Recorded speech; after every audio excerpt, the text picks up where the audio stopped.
Okay, BookTok is eating itself alive, and here's how we got here. Welcome to the podcast. I'm Rachel D. Oak, bringing you the spicy hot takes, viral internet drama, and brutally honest discussions about the book industry. Because being rationally insane is basically the job description. So today, I come with you pissed off. If you're not familiar with Ali Hazelwood and all of the drama going on with her, let me catch you up. She's an author behind really popular books like The Love Hypothesis and Deep End, which I've recently reviewed on my YouTube channel, or basically read and reacted to some of the reviews to it.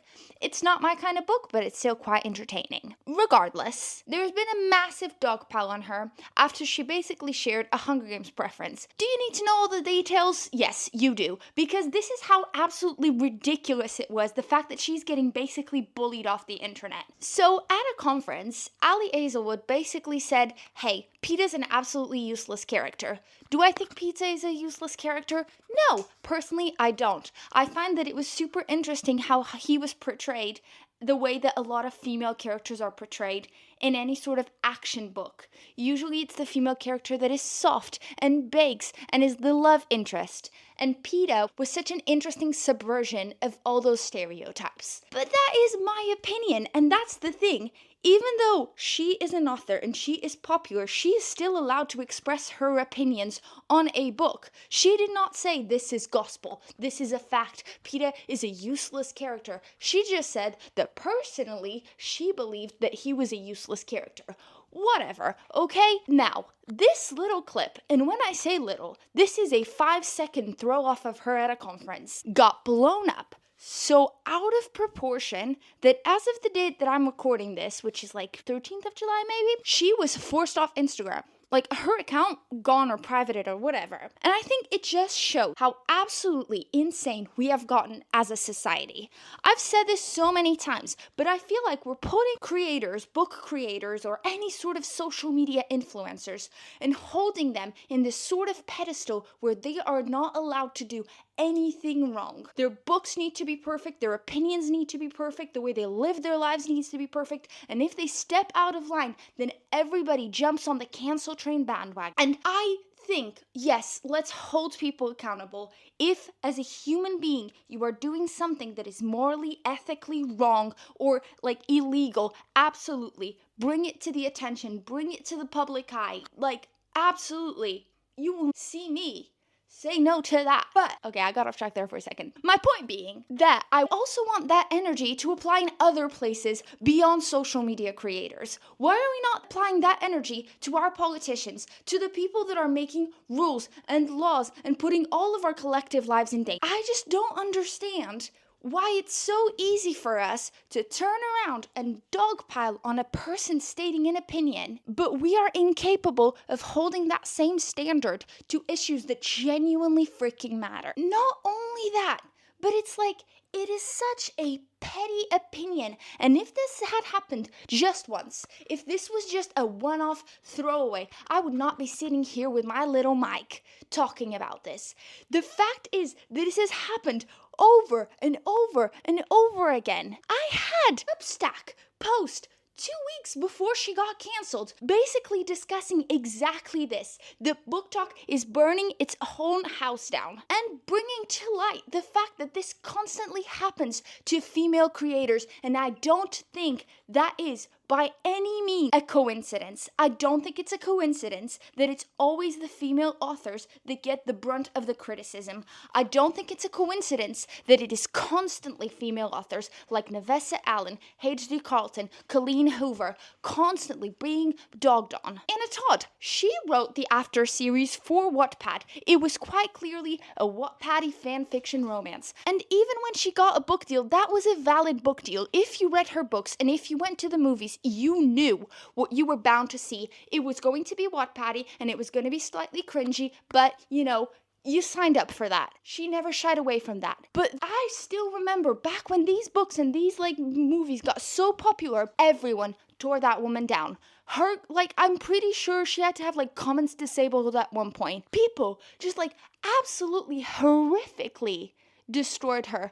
Need I remind you, she wrote this massive, like, best-selling book series. I think she wasn't even 20 yet, but I might need to check my notes on that. My point is absolutely insane that we have to keep having these conversations in this cyclical manner, and I feel like the cycle is getting so much faster. Like, we're having these conversations. What used to be once every couple of years an author got a public takedown is now being once every couple of weeks you have a brand new drama. Sometimes it's once every couple of days. And doesn't that sound insane to you? And sure, we can say that it's because social media is awful and Reddit is awful and blah blah blah blah and anonymity, but I don't think that that's the issue. I think we're forgetting something fundamental. It's that we are all collectively taking part of this, whether we want to or not. And social media is just acting as an algorithm to push this out based on what people interact with and the kind of content that gets attention. I think we're all pretty intelligent people here. You don't need me to explain to you how the algorithm works and the fact that it's basically like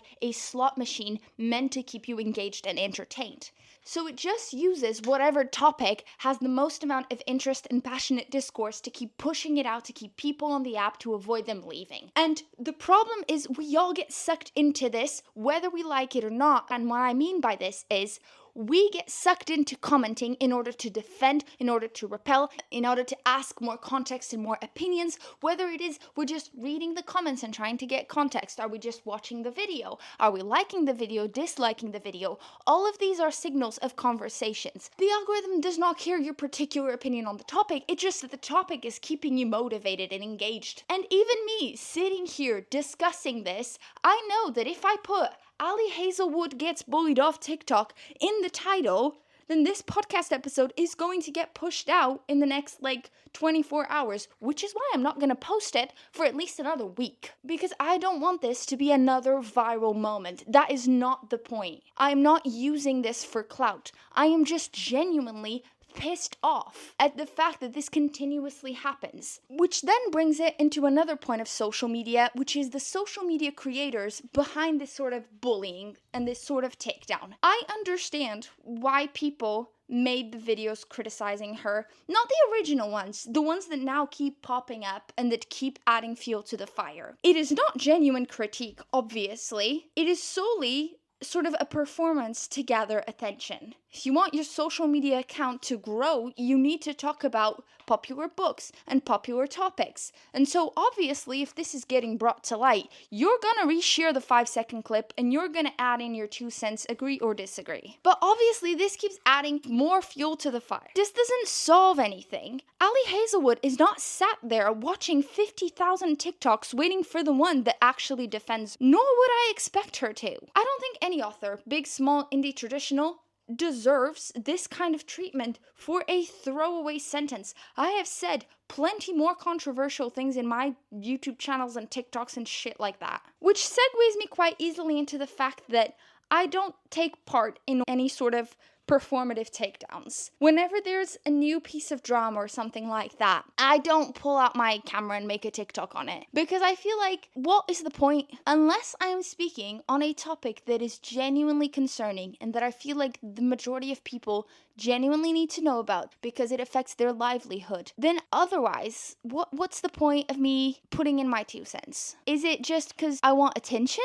In which case, the topic doesn't matter. It's always going to be a performance to get the crowd around me to just, gather in and clap and say, yes, you're totally right. And as much as I love social media for all that it's given me as a content creator and the attention it's given my books and the ability to even start a podcast, I do feel like the ease of becoming a content creator has become quite an ego-driven process. It used to be that you were creating content because you genuinely enjoyed it, because you had something to share, because you had a genuine opinion or you genuinely wanted to find your community. And the people that are making content like that, I just don't see them anymore. The algorithm just doesn't reward any sort of genuine anything, really. And we all talk about authenticity, right? Oh, people want authentic creators and this and that. I don't feel like they do. I feel like we've gotten to the point where even the authentic creator, they're not authentic. They're this exaggeration of themselves. They're this caricature of themselves. The content that they post is always in a specific topic, in a specific setting. Everything is modeled and created in order to keep you engaged and in order to fake form a sense of connection to them. and basically feed into a parasocial relationship. So you keep coming back to that specific creator. And I think I'm getting a bit, jaded, tired. Tired is the right word. Because I feel like there's not a single person I follow on social media that is there to just be themselves. And unfortunately, at times, I also don't feel like my content is there for me to be myself anymore. Because, the reason I even started social media was to promote my books. So that's also an egotistical reasoning and motive behind my content. And of course, I sometimes lay in bed and have a really cool idea, and I just you can see the videos where I'm in my pajamas and pull out the camera and react to a book or something like that. But other times I know that I make content solely because I know that that specific topic is going to get me views or interactions. Or I sometimes know what I want to say, but I rethink it and replay it in my head multiple times to make sure I've got the right hook. It's gonna stop people scrolling. And doesn't that feel fake? I think it feels fake to me. And in a way, I enjoy the ability to make this podcast because I don't have a script, because I don't have the option to rethink it in my head. I just sit down with whatever topic I have in mind and discuss it. And hopefully that's coming across as genuine. I don't know. Anyway, if you want my more concise thoughts in a nice, clean manner, I will drop a link to my Substack on how BookTok is burning its house down and how fandom's gotten a bit feral down in the show notes. I hope you enjoyed this podcast episode. Go read that if you feel like it. And please remember to download the episodes because that's really helpful. See you in the next one.